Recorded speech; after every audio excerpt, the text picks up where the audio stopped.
Presenting. All right, so I'm just going to do a quick run through. Well, first, let's see here. All right, so this is the agenda. Just a quick update on the project and community stats. Sort of a look into the roadmap. We're actually just going to be talking more specifically about V3, which is the product highlight. Spencer is going to be presenting the V3 API and what it means for everyone who's using the project. We're going to do a community spotlight featuring Alan from Deep Note and Awesome supported. They're going to show off that integration, which I'm super pumped about.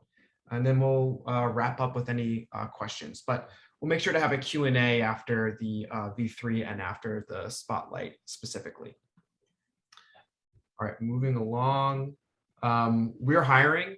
So check out jobs.superconductive.com. Somebody wants to dump that into the chat, that'd be awesome. A whole bunch of really great positions open there, across, from developer advocate to engineering roles. Cool stuff. Join us. We're fun. Let's see.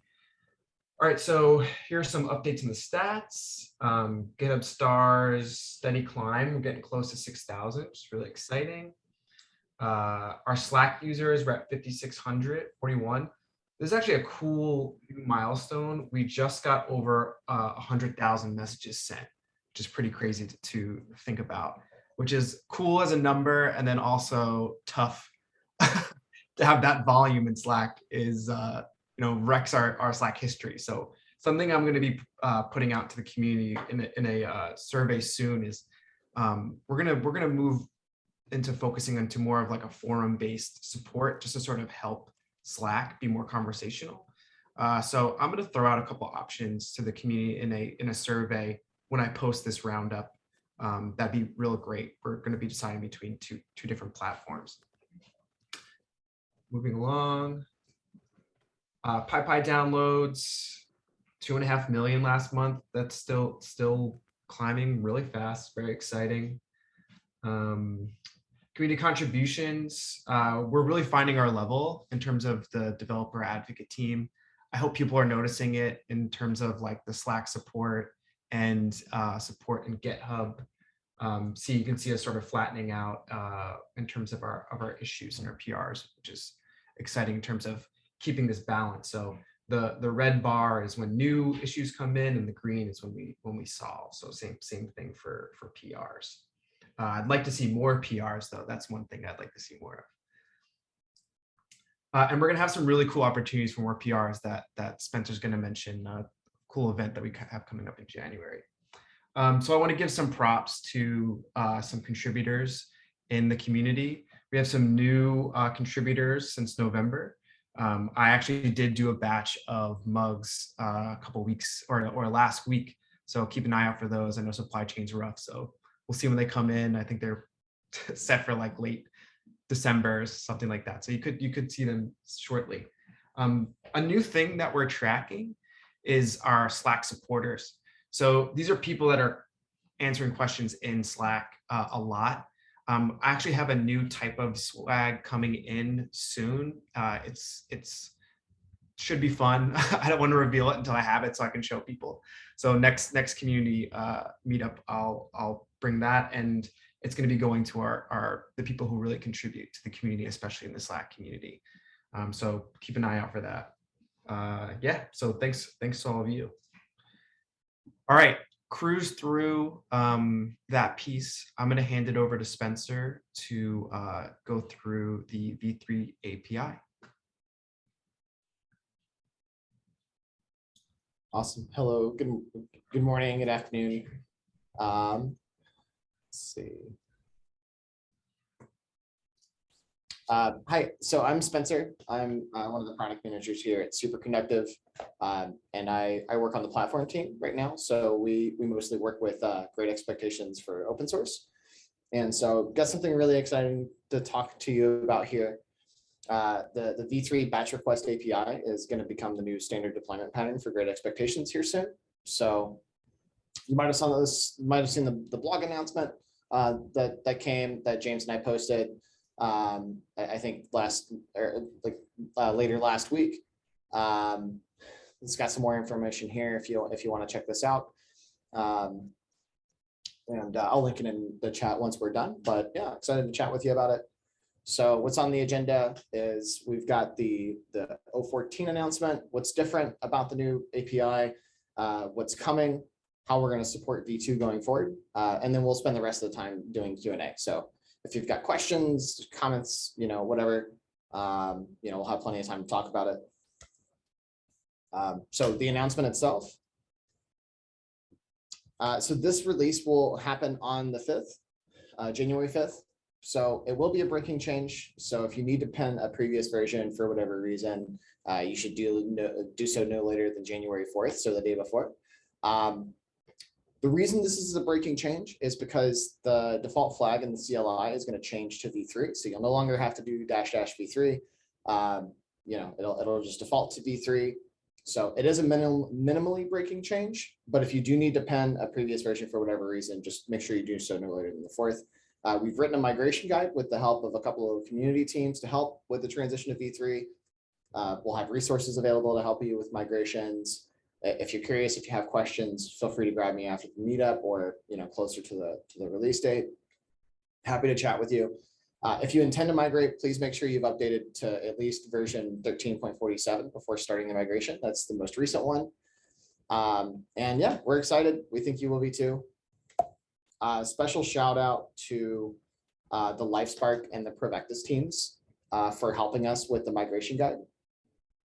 Really amazing. We learned some really great things about the process. Got some really great feedback. So yeah, thank you so much to those teams.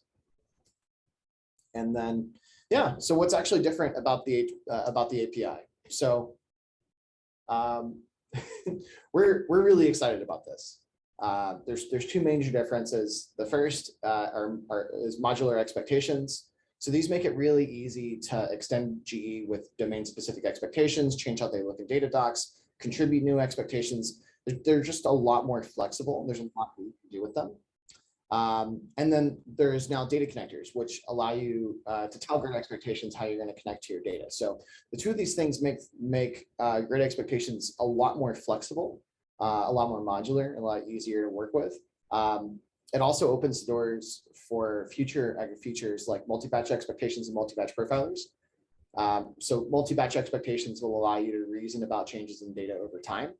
And then multi-batch profilers will actually create suites of those multi-batch expectations based on the data that you stick into it. So super exciting. We've got a lot of things that we have on the horizon. We'll talk about them a little bit more, in the coming months as we get a little bit closer. But yeah, it's coming and it's really exciting. So what's coming up next? Right now, the team is working on reorganizing our V3 documentation. So before we had a notion of core skills, and core skills are still going to exist in the docs, but we've simplified things quite a bit. So everything that we do in Great Expectations revolves around 4 key steps. So setting up GE, connecting to your data, creating your expectations, and then validating your data with those expectations. Everything happens in one of those 4 steps. And so we're reorganizing the docs to reflect this workflow. We think it's going to be a lot. We think it's just going to be really easy to use. We're also releasing a deployment pattern guide for deploying Great Expectations with Google Cloud Platform and BigQuery. This is something that we get asked for a lot in the community. We hear you. And this is going to be the first of several reference architectures, which we're really excited about. Yeah, if you're interested in partnering with us in reviewing these, please get in touch with me. I'm very, very excited to get these in the hands of you all. We're also streamlining the user flow for contributing expectations. So this is including updating documentation and the expectation gallery. And then we're also doing a hackathon starting January 27th. So the end of next month with like 15 grand in total prizes plus swag. If you have any suggestions on like expectations packages that you'd like to be part of this hackathon, reach out to Kyle, let him know. If you haven't done our hackathons, they're amazing. I actually did a hackathon with Great Expectations before I was a product manager. Is how I found out about the company. They're a lot of fun. They're amazing. definitely be sure to check it out. It's gonna be a good time. I'll add to that quick. I'm going to put a survey in because the hackathon is going to be focused on packages. So we're going to be creating new packages for Great Expectations, like the Expectation Gallery. So we have some ideas in mind, but we'd love to know what people are most interested in seeing. So keep an eye out for that survey. Sorry, Spencer. Totally fine. Thanks, Kyle. Yeah, it's gonna be a lot of fun. Check it out. Make sure you come. We're looking for partners to review the reference architecture guides and provide feedback.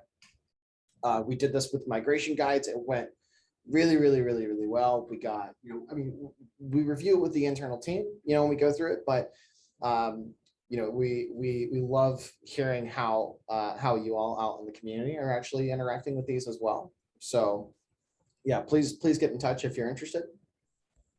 And then, yeah, so how are we going to change support for V2 going forward?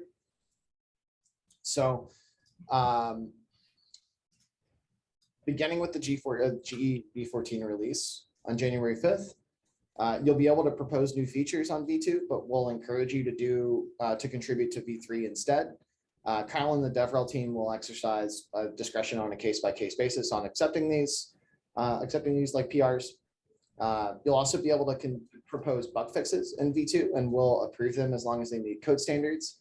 But they'll typically be treated as a lower priority than comparable V3 fixes. So we'll also no longer provide bug fixes or feature extensions for V2. All new users will begin their GE journey with V3. So the beginners channel in Slack will only focus on questions relating to the V3 API. We'll also continue supporting existing V2 users until the migration to V2 retirement is complete. And then we will eventually retire the V2 API, but we'll give you plenty of heads up before preparing, before doing this, so you can make sure that you're prepared and ready. Yeah, you'll have plenty of a heads up whenever we go to retire it. We'll release a deprecation timeline and go from there. So yeah, that's it. How much time do we have for Q&A? Okay. You have plenty of time, so we can keep the questions flowing, and then I'll just let you know if we're going over. Sure. So let's see. So yeah, if anyone has any questions about the following in terms of this presentation, feel free to just speak up, or if you want to write them in chat, go for that as well. Yeah, what questions do we have? Here, I'll actually stop sharing. You can raise your hand or type in chat.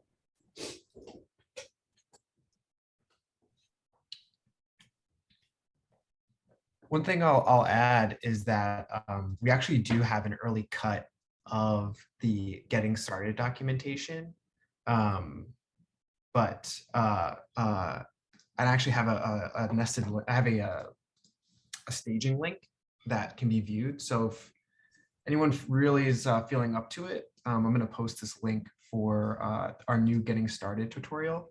If you want to give that a look and give us some feedback, that'd be amazing. I think it's a huge jump from where it was previously, thanks to Rachel, our technical writer. I think you're getting some in the chat now, or yeah, I don't know if Eugene, you want to check out those as well. Alan, it looks like you're excited about deployment patterns. That's awesome. We actually did a UX like a 3-week UX research project, and we were actually really surprised about how often this came up. And so the stack that we heard most often was GCP and BigQuery. So that's the one that we did first, but we're planning on rolling this out. We're planning on rolling this out across multiple reference architectures. So I'd actually say if anybody here in chat would have a preference for the next reference architecture guide that they would love to see, feel free to drop it in chat, Slack, send it to us in Slack. Would love to see, based on, your feedback there, but yeah, super exciting. Not related to today's presentation, but ETA on nested data support. Yeah, the things that we've got coming up on the product roadmap, excuse me, are most related to like profiling and a couple of other things. I'll let Eugene comment there if you want to jump in, but I'm not sure if nested data support is on that list. Is it, Eugene? We are still forming the roadmap with the horizon of mid next year, and so we can't commit to this yet. Yeah. Cool. And then Azure ADB documentation updates. It sounds like more like a Rachel question. Do you have visibility on this, Rachel?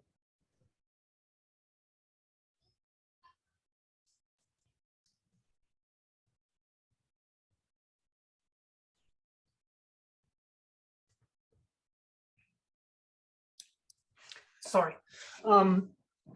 I don't have specific knowledge of updates to Azure ADB documentation, but we are going to be doing our best to include as many different environments, backends, what have you, in our various how-to guides for each of the steps that we're going through. Definitely stay in touch for those. If you want to post maybe in an issue in GitHub or something like that, and this way we can keep track of it, and you can see when we do make progress in it, what the updates are, and get maybe a review in. To Kenton's question, how do we know looking at code if we're using V2 or V3? It's a great question. And this is actually kind of the cool thing about the API that's out right now, is that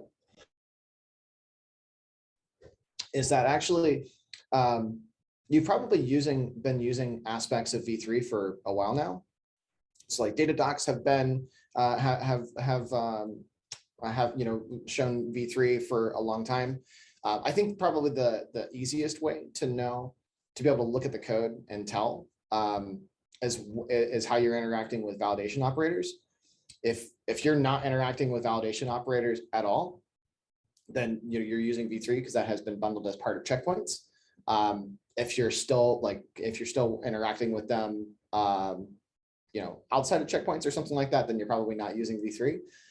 This is actually something that came up during our friction logging, was that we went to go manually use over, and the team actually wasn't using checkpoints. They were using validation operators directly. So that's a good way to tell. Also, I think most of our expectations have currently been moved over to V3 as well, with the exception of some of the statistical ones, which are currently on the team's plate right now.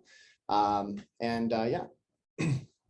Just to add to that, there's a section on this in the migration guide, but for data sources are distinct between V2 and V3. And so there are certain terms that if you see in your data source, you'll know if it's V2, V3. So for instance, if you see data set, if you see data asset in there, that's a V2 thing. If you see execution engine, if you see data connector, that's a V3 thing.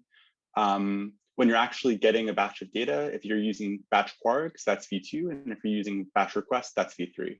So I think that's, and validators also. So you'd be using probably a batch or a data set when you're using V2, and you're going to be using a validator to interact with your data for V3. Yes, so Kenton, that's actually V3, what you shared. That's using a validator, which is V3, and it's using a batch request, which is distinctly V3 as well.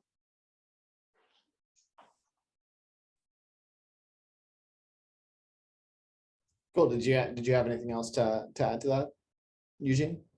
No, this is perfect. Yeah. Thanks, Tom. Cool. Love to see the new getting started docs. Oh, they look so great. Yeah, if you haven't actually, here, I'll share real quick so we can see this. I put that link in. It's the deploy from Great Expectations, the deploy preview link. If you click that, you'll be able to jump around in there. Okay, cool. And it's just the getting started section. So from that section that's opened down. Yeah, we're really excited about this.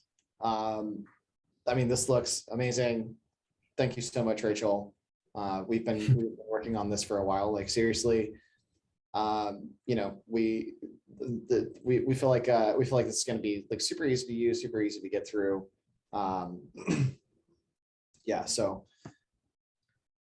Yeah, give that a look. There's more, there will be edits, so this isn't the final stage, but so, you know, looking for any comments there would be super helpful.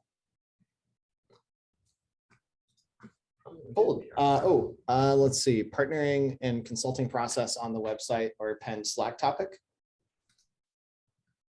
I'm actually curious about what you mean by that question.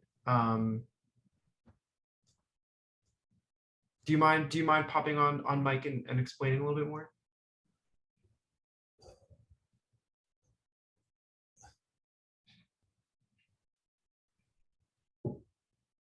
Because we are actually doing some partnering with consulting on the cloud side of things, and then I'm actually looking for partners in consult people who do consulting for content related as well.